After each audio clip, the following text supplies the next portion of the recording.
Good morning students, welcome to Shri Radha Vallabh academy.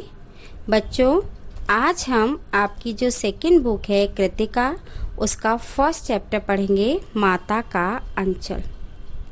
माता का अंचल जो होता है वो आपको पता होना चाहिए कि क्या होता है। माता का आंचल होता है यानी माता का जो पल्ला होता है जिसमें बच्चा छिपता है ना, उनके आंचल में जाकर अपने को सुरक्षित महसूस करता है, उसको कहते हैं माता का आंचल। ठीक है, ये जो माता का अंचल है वात्सल्य रस का पाठ है। इसमें जो लेखक हैं शिव पूजन सहाय, उन्होंने शैशव काल, शैशव यानी शिशु अवस्था में खेल तमाशे, रुचियाँ अरुचियाँ, मतलब उनकी मन की बातें, अच्छी न लगने वाली बातें, उनकी शरारतें, उन सब का बड़ा ही मनोरम वर्णन किया है। सबसे पहले बच्चे को जो अपने संस्कार मिलते हैं वो किससे मिलते हैं? माता पिता से। तो इसमें सबसे पहले जो आपके इस पाठ का जो नायक है यानी कि जो बच्चा है जिसके बारे में ये बताई गई है पूरी बातें, उसका नाम है भोलानाथ।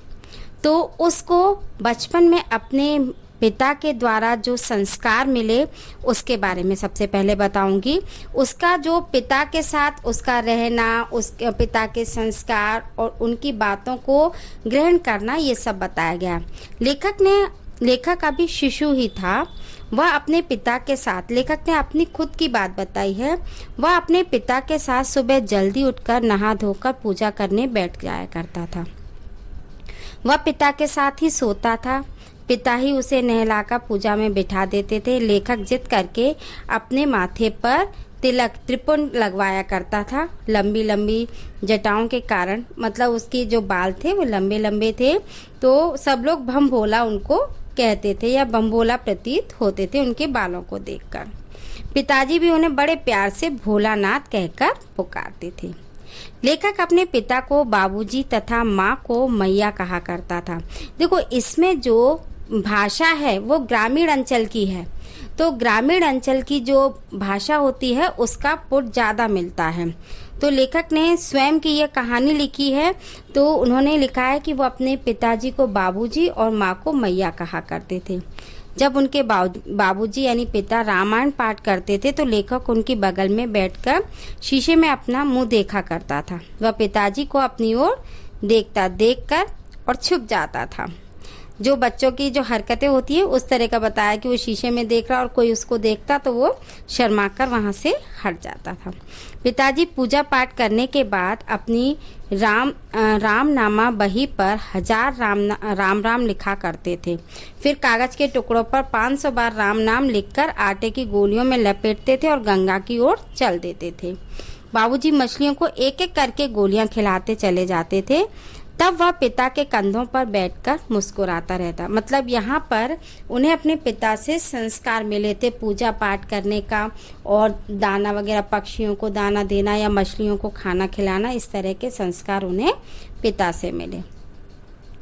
लेखक के जो पिताजी थे वो उनके साथ, मतलब वो छोटेपन में ही, शिशु अवस्था में ही कुश्ती भी लड़ा करते थे और शिथिल होकर लेखक को बढ़ावा देते थे। जब वो शिथिल मतलब हो जाते थे तो उन्हें बढ़ावा भी देते थे कि और लड़ो। लेखक पिता को हराकर अपने छाती पर चढ़ जाया करते थे। मतलब उनको, मतलब छोटेपन में बच्चों से अपने आप ही हारना, फिर उस तरह से हार कर उन पे विजय अनुभव करके उन पे चढ़ जाना, उनकी मूछें उखाड़ने लगना। पिता अपने हाथों से छुड़ाकर उनको माथे पे चूम लेते थे। पिता उनसे खट्टा और मीठा चुम्मा मांगते थे, तब वह क्रम में बाईं और दाईं गाल पे सामने कर देता था। तो ये मतलब बच्चों की एक छोटी छोटी हरकतें हैं जो पिता के संग उन्होंने ये सब बिताई थी। ठीक है, अब इसके बाद उनके साथ, पिता के साथ ही भोजन करना, हंसते खेलते हुए अपने पिता के साथ वो भोजन किया करते थे। उनके हाथों से भोजन खाया करते थे। जब उनका पेट भर जाता था तो मैया फिर से खिलाने की जिद करती थी। फिर मतलब पिताजी खिलाते थे लेकिन उनका पेट भरता तो वो बस मना करते, तो मैया, उनकी जो माँ है, वो उनके मतलब बड़े प्यार से उनसे कहती है, जब खाएगा बड़े बड़े कौर तब पाएगा दुनिया में ठौर। मतलब उनका ग्रामीण भाषा है कि वो ज़्यादा बड़े कौर यानी ज़्यादा खाएगा तो अपनी दुनिया में एक स्थान ठौर मतलब एक स्थान बना पाएगा। आप मर्दवे बच्चों को खिलाना ही क्या, इसमें मर्दवे यानी मर्दों को कहा गया यानी आदमियों को।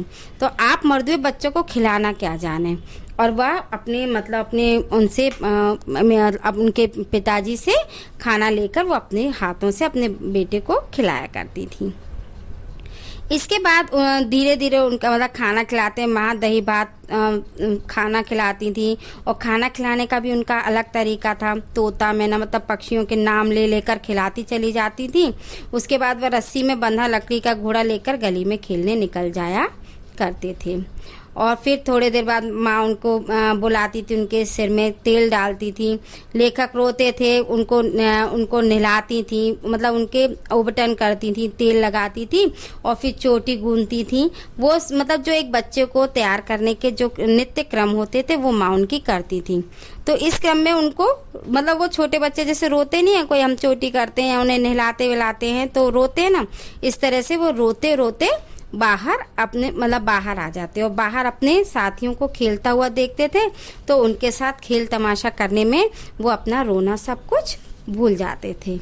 इस तरह से उनका जो बालकाल था वह बीता था। ठीक है, थोड़ी देर बाद घरौंदा बनाया जाता था, मतलब घरौंदा फिर खेल खेल में वो लोग खेल के बहुत सारे काम, बच्चों के खेलने के तरीके भी अलग होते थे। घरौंदा यानी घर बनाना, तिनकों का छप्पर बनाना, दिया से लेकर पेटियों की किवाड़ घड़े, मतलब छोटी छोटी चीज़ों मकान बनाकर खेलना, ये सब उनके काम किया करते थे। और फिर क्या कहते हैं खेलने में तैयारी करना, पंगत बैठाना, मतलब दावत करना, पिताजी को मतलब जीमने के लिए खाना खाने के लिए बुलाना, ये सब देखकर हंसते भी थे। और अगर उनका घर बिगाड़ कर भाग जाते थे, मतलब खेल खेल में बच्चों का जो भी कार्य होता है वो सब इसमें बताया गया है। कभी कभार बारात निकाली जाती थी, फिर वो बारात में वो कोई तंबूरा बजा रहा है, कोई शहनाई बजा रहा है, कोई चूहेदानी की पालकी बनाता है, और कोई समधी बनता है, कोई बकरे पर चढ़ते हैं, कोई चबूतरे, मतलब खेल जो क्रम होते हैं खेलने के जो अलग तरीके थे उस समय बच्चों के, वो सब इसमें बताया गया है। इसके बाद जो लेखक हैं वो खेलते फिर फसलों में घूमते थे, और उनको फसलों में घूमना, उनको जगह पेड़ पौधों को रोनना, उस मिट्टी में खेलना, बारिश में खेलना, ये सब उन्हें बहुत अच्छा लगता था। और हुल्लड़बाजी और मस्ती में भी बहुत मस्त रहते थे। लेकिन एक दिन आंधी, बहुत ज़ोर से आंधी, वो अपने दोस्तों के साथ खेलने गए थे। एक दिन आंधी के बाद ज़ोर से बारिश हुई, बिजली कौंधने लगी, हवा सनसनाने लगी, पेड़ झूमते हुए ज़मीन को चूमने लगे। तो वह चिल्लाए, 1 पैसा की लाई बाजार में छितराई, बरखा उधरे बिल गई। ये बच्चे खेल रहे थे, परंतु वर्षा जो थी वो मूसलाधार थी और बढ़ती ही चली जा रही थी। सब बच्चे पेड़ों की जड़ में सट गए थे, मतलब पानी से बचने के लिए वो पेड़ों की ओट में हो गए। वर्षा बंद होने पर वहाँ पर बहुत से जो जानवर होते हैं, बिच्छू जैसे जानवर नजर आने लगे उन बच्चों, और फिर वे सब वहाँ से भागने लगे। उन बच्चों में बेजू बड़ा ढीठ था, मतलब बहुत ज़्यादा कहना चाहिए ढीठ, मतलब जो बात नहीं मानता। वो उनका एक दोस्त था। संयोग से बीच में उन्हें मूसन तिवारी नामक बूढ़ा मिल गया। बैजू ने उसे चिढ़ाया, बुढ़वा बेईमान मांगे करेला का, मतलब आप लोगों को मैंने इसमें पहले बताया कि बेजू जो है बहुत बात ना मानने वाला, बहुत ज़्यादा दूसरों को परेशान करने वाला बच्चा था।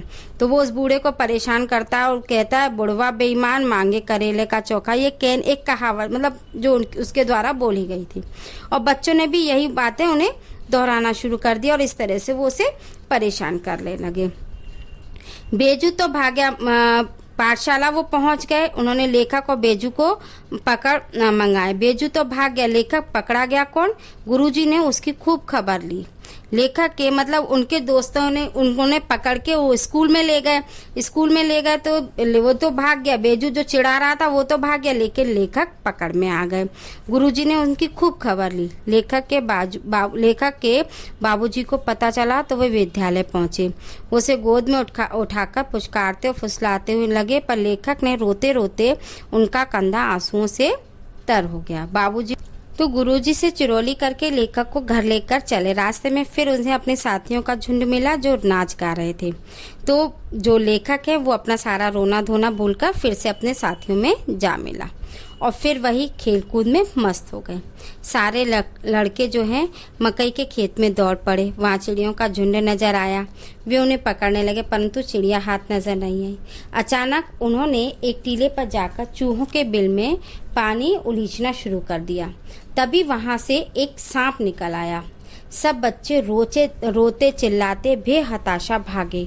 कोई गिर पड़ा, कोई उल्टा गिरा, कोई औंधा गिरा, किसी का सिर फूटा, किसी के दांत गिरे। मतलब भय के कारण वो लोग भागने लगे तो दोनों सारे के सारे लहूलुहान हो गए। लेखक भी लहूलुहान हो गया। पैरों के तलवे में कांटे छिलने से उनके पैरों के तलवे छिल गए और वो वहाँ से भय के कारण भागते हुए अपने घर आए। लेखक बदहवास सा होकर दौड़ा हुआ आया और घर में घुसा और बाबूजी बरामदे में हुक्का गुड़गुड़ा रहे थे। मतलब एक तरह का हुक्का हुआ करता था जिसमें कोयले की वो रखकर, कोयला और तंबाकू रखकर इस तरह से पिया जाता था। तो वो हुक्का गुड़गुड़ा रहे थे। उन्होंने पुकारा लेकिन लेखक ने कुछ नहीं सुना और सीधे जाके अपनी मैया की गोद में जा छिपा। बच्चे को कांपता देखकर माँ रोने लगी और उसके अंग दबाने और चूमने लगी। वह उनके डरने का कारण पूछने लगी। उन्होंने झटपट हल्दी पीसकर घावों पर, उन्होंने देखा कि लेखक लहूलुहान हो रहा है तो उन्होंने फटाफट हल्दी पीसकर और उनके घावों को पोंछकर उस पर लगाया। घर में कोहराम मच गया। मतलब उस बच्चे को एकदम ऐसे घायल अवस्था में और एकदम डरे हुए देखा तो जो घर में सभी लोग थे वो मतलब डर गए। कोहराम मच गया कि क्या हो गया। तो लेखक ने धीमे स्वर में कहा, सांप मत। तो उनका सारा शरीर थर थर काँप रहा था। आंखें चाहकर भी नहीं खुल रही थी। मैया उसे बड़े लाड़ से गले लगाए हुए थी। बाबूजी ने दौड़कर अपनी गोद में लेना चाहा, किंतु लेखक ने माँ का अंचल न छोड़ा। मतलब उन्होंने वहाँ पिताजी से बहुत स्नेह करते थे, लेकिन उन्होंने जब गोद में लेना उन्हें चाहा, लेकिन वो इतने भयभीत थे, उस भय में उन्हें केवल माँ का अंचल ही सुरक्षित लगा और वो माँ के आंचल में छुपकर अपने को सुरक्षित महसूस करके वहाँ पर रहने लगे। और उन्होंने माँ के आंचल को नहीं छोड़ा और उन्हें वही आंचल सुरक्षित लगा। तो ये जो है आपकी जो कहानी है माता का अंचल, यानी इसमें केवल लेखक ये बताना चाहता है कि जो माता का अंचल है बच्चे के लिए सबसे सुरक्षित, बच्चे को महसूस कराती है, सुरक्षा महसूस कराती है और बच्चा अपने को सबसे ज़्यादा सुरक्षित अपनी माता के अंचल में समझता है। Thank you.